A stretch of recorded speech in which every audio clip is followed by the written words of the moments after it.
Okay, I think we're recording. So, Marcus, maybe we could just start with my my experience of reading your book and just what was really resonant for me personally and professionally, and then see if there's anything that you'd like to comment on. So I think initially I was immediately touched by the very thorough introduction you did to the topic and the way you grounded it both in your experience as a practitioner, but also your background, the way you grew into the field, the recent evolutions in your work, and how, as I was reading it, I was kind of arriving at the feeling that you had come to this point where you were bringing all of that with you and you were ready to integrate it or synthesize it in something that was attached to everything but uniquely yours. That's really what I was left with, is that this is uniquely your synthesis of the work and of that whole life of living in the work, and that you were giving credit for all the places that you had gathered inspiration and knowledge, and you were unapologetically presenting your understanding of the work as it had been in your life and in your work environments. Is that something you would be interested in talking about a little bit?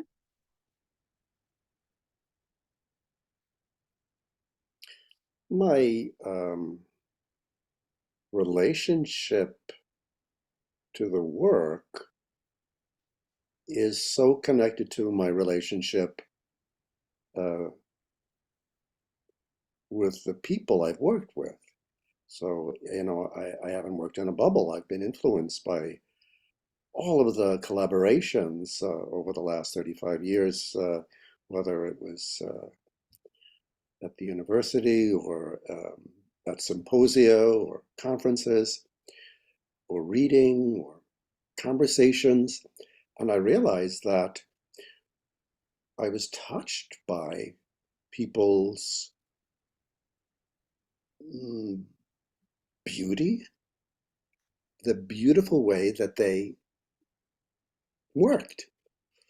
So I know for me, it wasn't about the concepts and the theories as much as I felt in my heart that I had resonance with them. So when it was time to acknowledge their influences, it started with how they worked and how they were as human beings touched me, firstly. And secondly, thinking about, well, what specific theories or ways of working did I receive, and how did I bring that work forward in my own way? And there were many. It was a comprehensive review. And it was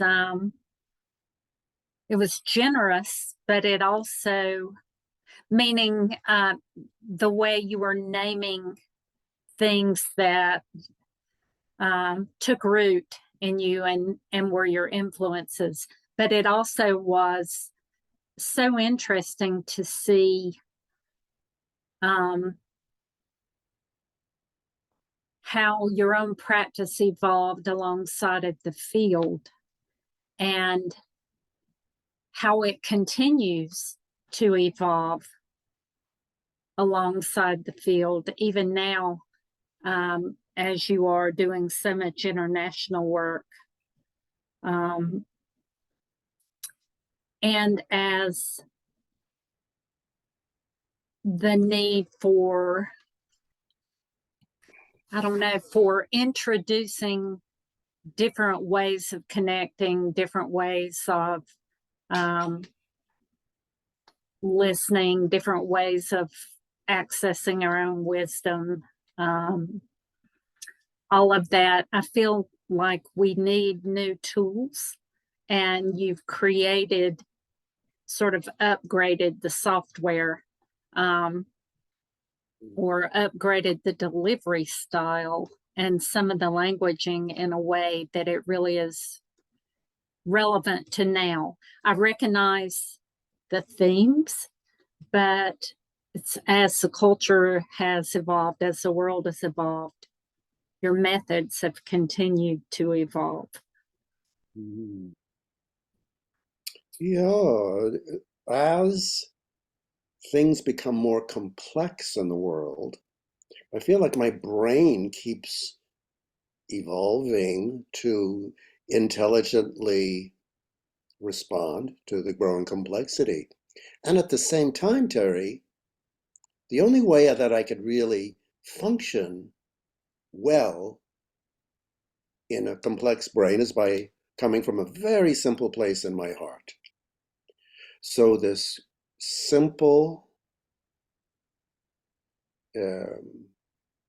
love of kindness, to bring the work kindly, to respond kindly, that everything firstly is about our kind consideration of the difficulty, in our hearts where our wisdom resides, and then to, as intelligently as possible, give thought to what has been touching our hearts, and find intelligent ways to kindly respond to this increase of difficulty in the world. And so I've evolved as a human being. I feel like my heart has grown and my brain has grown, because this idea of stay with it, staying with it, staying with the challenges, both in what's occurring around us and the challenges in our capacity to respond to what's occurring around us.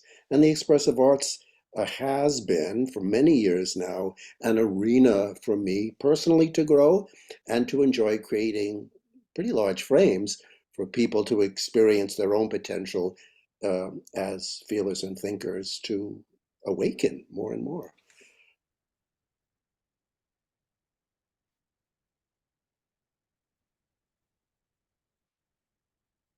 Yes, I'm aware of that. Sitting in your class recently, I am aware that through very familiar practices, because I've been in the field a long time, very familiar practices, but held sometimes in a new way and harvested in a new way, I feel more prepared to be present in the world and to respond in the world. And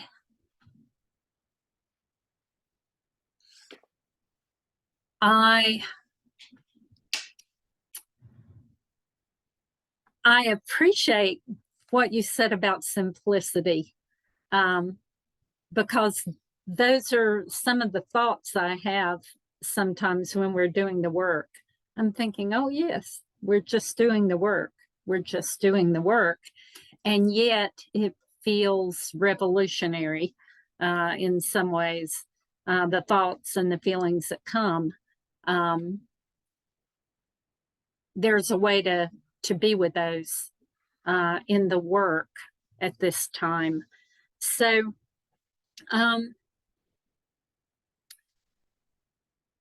the other thing I was very aware of, and wonder if this is something that feels true to you, or whether it's just something that I was aware of because I was coming into the book after not being in touch with your writing for a while. But it was, everything was relational. The work you did with the participants and the way they were feedbacking to you, and then the assistants reading the feedback to you, and you able to interact in the moment with what you were hearing, and even recording your thoughts and ideas in the context of a dyad, of a relationship with people asking you things, and I can see that that is your forte, that you are able to respond and pull your wisdom in response to a question in a way that it wouldn't be the same at all if you were just sitting in a room by yourself, writing it down. And that was one of the things that really touched me about the book and really was inspirational to me, is I felt like through the process, you were almost co-creating wisdom. It's like you and the assistant were together able to pull out what you knew and translate it into something written that could then others could read and get something out of it. So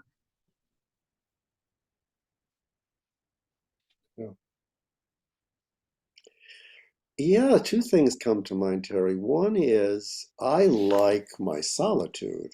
I love my solitude. I love going for walks alone. I love going to a nice Japanese restaurant where it's sort of quiet and eating all by myself. Um, I love that vertical, quiet, tree-like time. But then when I connect with others, I move into the horizontal, and it gives meaning and purpose to all of my vertical time of becoming more rooted in my core. And then my ability to resonate with someone else's core, I sense their quietude, their inner strength, their power, their beauty on a vertical level. And so then when we meet in the horizontal, I feel like these conversations that we have it's sometimes it gets almost volcanic. These upsurges of depths of wisdom that may not have come to the surface if it were not for creating this kind of sphere of interchange that then seem to in the words of the expressive arts, or create sort of this third powerful entity that we're both holding and getting excited about. So much of my thinking gets crystallized in this space of the third that we co-create. yes, yes, I could really see that in the process. It was really great. I was very inspired by the idea of seeing seeing what emerged from the work that you were doing with participants, then letting them write about it, and then shaping that through honoring their feedback, but then also using that as a springboard for what else do I know about that? What else could I say about that? Or what else do I know about that? Or so that was very impressive for Well, I me. think I what you're enjoyed pointing it. to, Terry, for me is this um, make art make sense, make art make sense. That's part of the expressive arts frame, is that, yes, I love making art with people, you know, creating murals together or creating community art together, or being alone together, doing writing or working with clay, whatever it is, that art making time, that studio time is so beautiful and rich. And the time to then intimately explore our intellectual capacity to give thought to what touched us in the process, so that I would make the art. The art making would be with the participants, and then listening to them sort of harvest and reflect the work and the beauty of what I see as the right use of the intellect, to take some time to think about what touched you. And then for me to kind of step back and then sort of from a meta perspective say, so what did I learn in all this that I can articulate about the power of expressive arts, not only for creating frames for making art, but creating frames for making sense. And that this creative flow that happens in the art making, that can then move into our sense making. And of course, that's very much needed right now.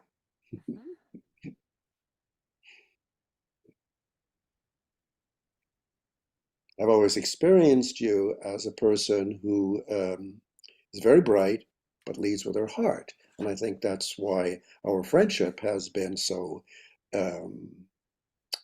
so nurturing, whether we're visiting like this or through the airways, just knowing that there's somebody else on the planet who cares and has the ability to give thought to what they care about and create spaces for people to then also connect with what matters to them, work with it, play with it, explore it, give it some thought.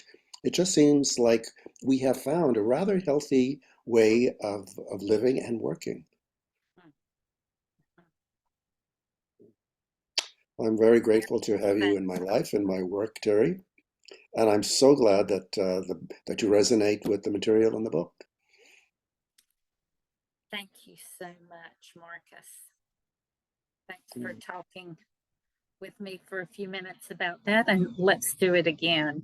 Yeah, I'd love to speak again with you about it before too long.